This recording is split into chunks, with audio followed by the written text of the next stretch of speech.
Okey, selamat petang dan salam sejahtera. Saya ucapkan kepada semua pelajar yang dikasihani. Okey, jadi topik PDPR kita pada hari ini adalah darah titik di semantan. Okey, jadi sebelum kita start untuk tema dan persoalan, saya akan terangkan dengan kamu terlebih dahulu sinopsis cerita Darah Titik di Semantan karya Arman Sani ini. Okey, ini saya nak kamu tolong dengar betul-betul. Sejak pulang dari Pulau Tawa, sikap Datuk Bahaman telah banyak berubah. Beliau sering memencilkan diri. Rahman mengatakan bahawa 2 tahun yang lalu, negeri mereka diambil oleh Inggeris yang mengikat perjanjian dengan raja mereka. Baginda seolah-olah dipaksa oleh Inggeris menandatangani perjanjian itu. Perkara itulah yang difikirkan oleh Datuk Bahaman. Datuk Bahaman diberitahu bahawa Inggeris telah masuk ke Semantan. Mereka sedang menggali kubu panjang dan mata-mata Sikh berkawal. Pak Long Abbas hendak bertindak, tetapi Datuk Bahaman menghalangnya. Persiapan yang rapi perlu dilakukan lebih dahulu. Datuk Bahaman mengatakan bahawa peperangan itu membabitkan Sultan. Datuk Bahaman tidak mahu Sultan menerima nasib yang sama seperti Sultan Perak yang dibuang daerah ke sebuah pulau di Lautan Hindi. Datuk Bahaman memuji tindakan Zahid, Samad, Rahman dan Awang Muhammad yang membina kubu di Lubuk Sengarat. Pada suatu hari, Zahid, Samad dan Awang Muhammad ternampak 2 buah perahu yang dikayuh oleh 4 orang Melayu. Dalam perahu pertama, terdapat seorang lelaki Inggeris yang memakai pakaian seragam berwarna kuning, bertopi keras dan memegang senapang. Dia diapit oleh mata-mata Inggeris. Samad hendak menyerang mereka, tetapi dihalang oleh Awang Muhammad.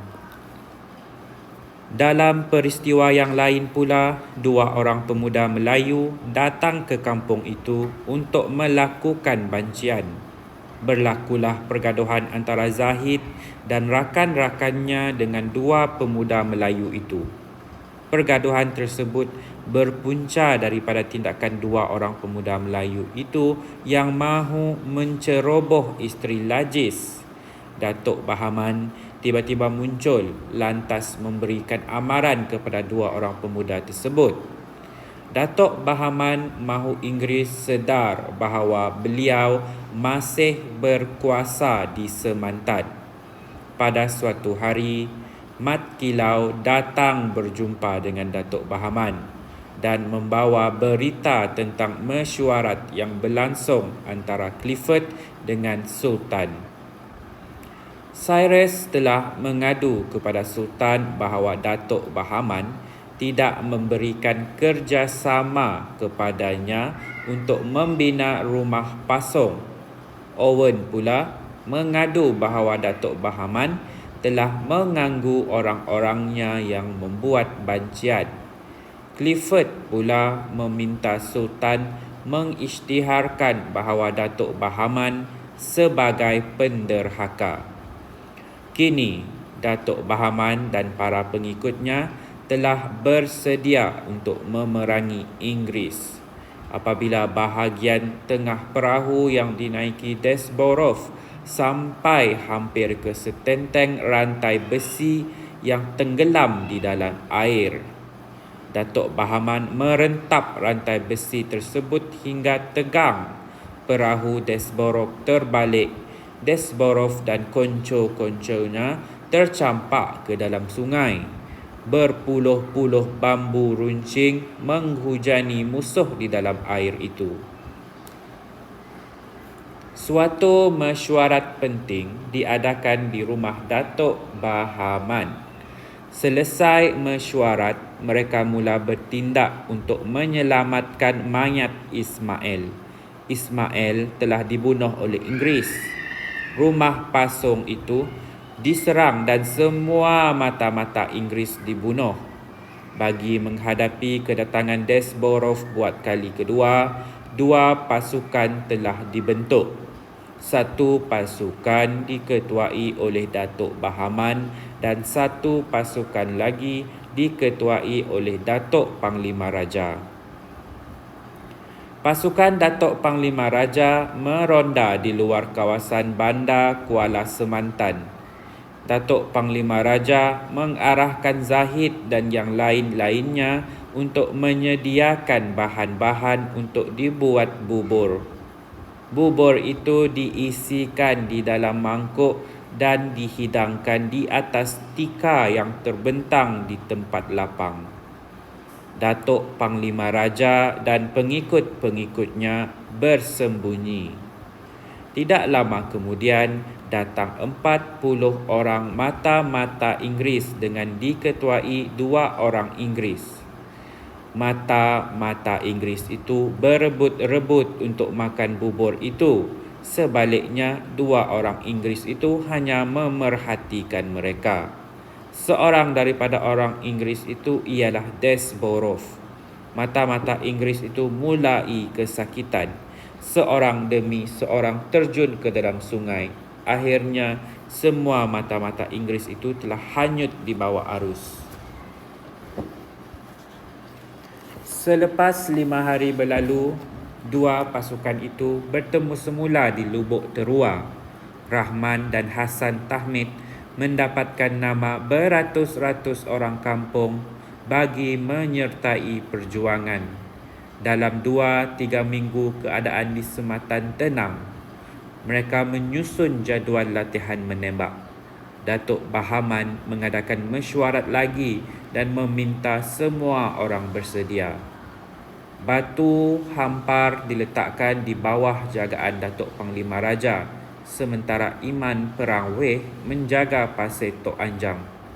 Tok Muda Bidin, Datuk Bahaman, Mat Lela dan Tok Selampit pula di Lubuk Sengarat. Desborov ditugaskan Inggeris untuk mengetuai 50 orang mata-mata Inggeris yang akan tiba bersama dengan 300 orang askar Sultan. Datuk Bahaman berpesan kepada pengikut-pengikutnya supaya berundur jika mereka terlihat askar-askar Sultan bercampur dengan mata-mata Inggeris. Hampir waktu senja, Desborov tiba di Lubuk Terua. Di dalam perahunya tidak kelihatan askar-askar Sultan. Sebaik-baik sahaja haluan perahu Desborov bertentangan dengan rantai yang merentang Sungai Semantan. Datuk Bahaman pun menarik rantai itu. Perahu Desborov terbalik dan tercampak ke dalam air. Bambu runcing menghujani orang-orang Desborov. Perahu-perahu lain tidak jadi mudik. Askar-askar Sultan terpinga-pinga lalu hilir mudik ke Batu Hampa dan ke Kuala Sematan. Mat Kilau tiba dari Pulau Tawa membawa berita bahawa Clifford tidak berpuas hati dengan askar-askar Sultan yang mudik pada hari itu kerana tidak ada seorang pun yang cedera. Inggeris menganggap bahawa askar-askar Sultan telah membuat perjanjian dengan Datuk Bahaman. Clifford mengugut Sultan akan dibuang negeri ke mana-mana pulau di Lautan Hindi. Perancangan dilakukan Inggeris apabila Roger mudik seperahu dengan Sultan dan Tengku Ali. Melihat kedatangan rombongan tersebut, Tok Selampit mahu menyumpit tetapi dihalang oleh Datuk Bahaman. Pada malam itu, Datuk Bahaman berjumpa dengan Sultan secara sembunyi-sembunyi dan memeterai perjanjian. askar-askar Sultan dan orang-orang Datuk Bahaman akan berpura-pura berlawan dan hanya akan menembak ke udara dalam pertempuran keesokan harinya. Baginda mahu perjuangan itu perjuangan yang penghabisan. Keesokan harinya, askar-askar Sultan naik ke darat. Tembak-menembak pun berlaku, tetapi semua tembakan menghala ke udara. Tiba-tiba, keadaan menjadi kelam kabut. Paha Mat Lela terkena tembakan askar-askar Sultan. Awang Muhammad pula terkena tembakan di dada. Dia tidak dapat diselamatkan. Askar-askar Sultan telah mungkir janji. Datuk Panglima Raja menyuruh para pengikutnya mengamuk, namun dihalang oleh Datuk Bahaman. Tidak semena-mena Tok Muda Bidin dan Iman Perang Weh berlari ke arah askar-askar Sultan untuk menyerah diri. Namun begitu, kedua-duanya telah ditikam oleh askar-askar Sultan. Menjelang waktu zuhur, sudah tidak ada tembakan lagi. Prajurit-prajurit Sematan berundur ke darat Kelubi.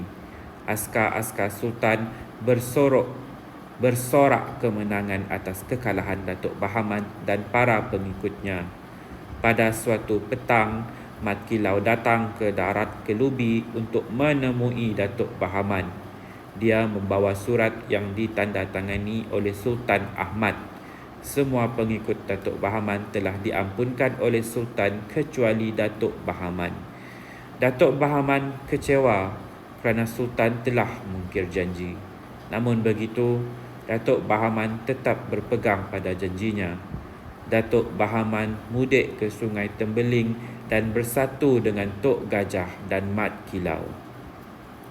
Okey, jadi itulah sinopsis secara agak ringkas lah untuk novel Darah Titik di Sematan ini. Okey, jadi kita boleh lihatlah perjuangan orang masyarakat Melayu pada zaman itu untuk menentang penjajahan kuasa Inggeris ini, bagaimana mereka tidak berputus asa, tetapi pada hujungnya mereka telah ditipu oleh bangsa sendiri. Jadi di situ ada pengajarannya. Okey, jadi kita akan tengok tema dan persoalan untuk novel Darah Titik di Sematan ni. Okey, seperti yang kamu tahu, kalau buka sekolah nanti kamu akan exam kan. Mungkin kalau kamu buka sekolah bulan 5, mungkin waktu itu kita akan exam. Dan topik yang akan keluar untuk Darah Titik di Sematan ini adalah tema dan persoalan. Jadi kamu kena fahami betul-betul tema untuk Darah Titik di Sematan ni dan persoalan-persoalan yang wujud.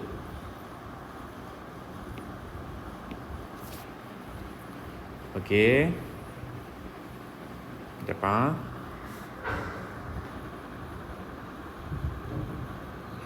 Okey, jadi tema yang terdapat di dalam novel ini, novel Darah Titik di Sematan ini adalah semangat perjuangan penduduk tempatan menentang penjajah Inggeris demi mempertahankan tanah air.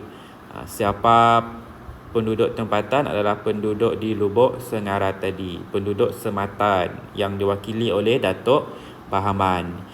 Okey, jadi contoh yang kita boleh guna untuk tema ini adalah Datuk Bahaman dan pengikut-pengikutnya telah menentang pihak Inggeris kerana mencabuli perjanjian yang telah dipersetujui dan menindas penduduk tempatan. Jadi kalau dia tanya tema, kamu tulis bahagian ni tema utama dia, kemudian contoh mengenai tema ni kamu boleh ambil bahagian ini.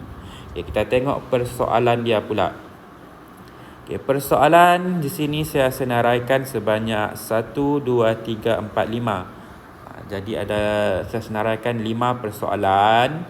Okay, jadi persoalan, sebelum tu tema ini kalau kamu terlupa, tema adalah idea utama. Idea utama dalam penghasilan sesuatu karya sastra. Jadi tema ini adalah idea utama. Kenapa kita nak tulis sesuatu cerita? Kita mesti ada idea utama. Dan idea utama untuk novel Darah Titik di Sematan ini adalah semangat perjuangan penduduk tempatan menentang penjajah Inggeris demi mempertahankan tanah air. Dan penduduk tempatan ini diwakili oleh Datuk Bahaman dan pengikut-pengikutnya yang telah menentang pihak Inggeris, kerana pihak Inggeris ini mereka telah menindas penduduk tempatan. Terusnya persoalan. Persoalan ini adalah idea-idea sampingan. Idea-idea sampingan di mana idea-idea sampingan inilah yang akan menyokong idea utama. Jadi kita tengok persoalan yang pertama adalah kerjasama dalam menghadapi penjajah. Jadi ini adalah contoh peristiwa yang menunjukkan persoalan itu. Jadi contoh peristiwa dia adalah Zahid bekerjasama dengan rakan-rakannya untuk menentang penjajah Inggeris. Penduduk Sematan bersatu menentang pihak Inggeris semasa Datuk Bahaman sedang menawan Lubuk Terua. Jadi itu menunjukkan persoalan kerjasama dalam menghadapi penjajah. Peristiwa itulah yang kita nak. Persoalan yang kedua adalah keberanian penduduk tempatan menentang penjajah Inggeris. Contoh peristiwa dia adalah Lajis dengan berani bersumpah bahawa dia akan menentang penjajah Inggeris. Datuk Bahaman telah kembali ke Lubuk Terua dengan membunuh askar-askar pihak Inggeris yang telah membakar rumah penduduk tempatan. Peristiwa ini menunjukkan keberanian penduduk Sematan itu dalam menentang penjajahan Inggeris. Persoalan yang kedua pula adalah kesetiaan kepada negara. Yang peristiwa dia adalah Rahman. Ini typo, ini Rahman.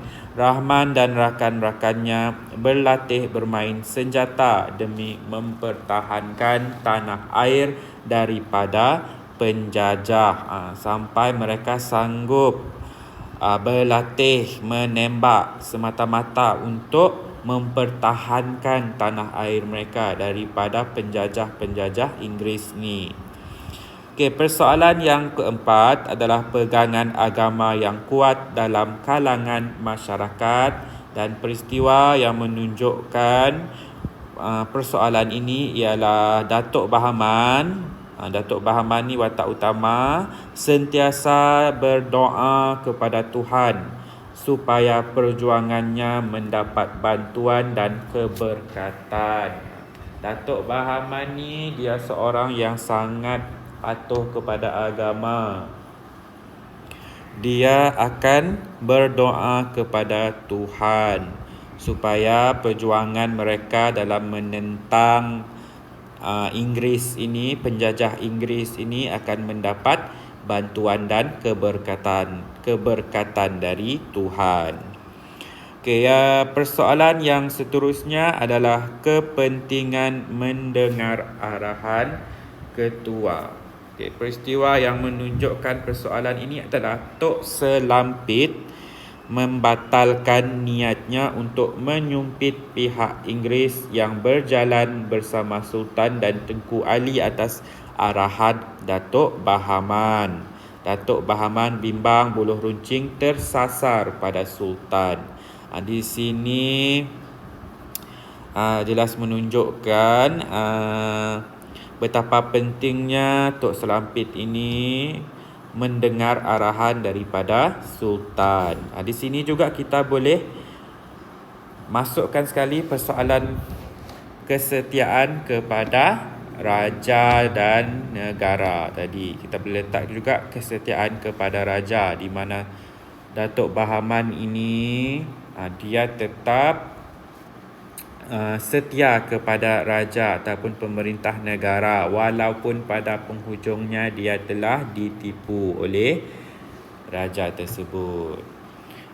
Kita dah tengok tema dan persoalan. Kita tengok pula contoh soalan untuk contoh soalan untuk novel Darah Titik di Sematan ini. Okey, jadi contoh soalan dia adalah seperti ini, seperti yang kamu boleh lihat. Jadi saya rasa kamu dah pernah tengok contoh soalan ini semasa di tingkatan 1 untuk novel Darah Titik di Sematan, untuk novel Sejabak Bakti. Okey, jadi ini soalan ni dia nak kamu nyatakan 3 persoalan berserta dengan 3 peristiwa. Okey, jadi macam mana kita nak buat? Okey, jadi macam mana kita nak buat adalah kita mulakan ayat kita dengan ayat ini. Berdasarkan novel yang telah saya pelajari di tingkatan 2, iaitu novel Sejambak Bakti karya Aman Sani, terdapat beberapa persoalan yang telah diperketengahkan. Persoalan pertama, kamu nyatakanlah apa persoalan pertama tadi. Kesetiaan kepada negara ke? Kepentingan mendengar arahan ke? Patuh kepada agama ke? Kemudian selepas kamu nyatakan persoalan itu, kamu jangan lupa tulis contoh juga. Contoh peristiwa. Contoh yang saya dah bagi tadi kamu kena nyatakan juga. Kemudian persoalan yang kedua apa? Dan jangan lupa contoh peristiwa. Kemudian persoalan ketiga apa? Kamu nyatakan persoalan yang ketiga dan beserta dengan contoh peristiwa. Jadi macam inilah cara kamu nak menjawab untuk bahagian novel ni nanti. Okay, markah yang diperuntukkan untuk bahagian novel ini adalah sebanyak 10 markah.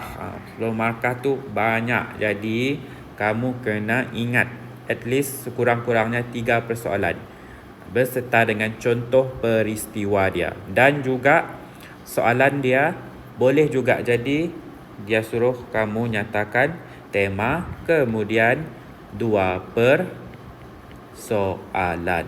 Dia boleh jadi ini. Jadi kamu kena ingat juga tema dan sekurang-kurangnya 3 persoalan. Okay, jadi kamu boleh mulakan. Jadi ini adalah latihan kamu untuk hari ini, iaitu kamu tulis, kamu cari apa persoalan. Persoalan ni saya dah bagi kan. Nota ni saya akan share di dalam grup. Dan kamu siapkan soalan ini. Okay, dan dah siap, tolong hantar secara personal message kepada saya. Yang tak hantar tu, buka sekolah nanti, tahu-tahulah siap kamu. Okay, itu saja PDPR kita pada hari ini. Okay, terima kasih.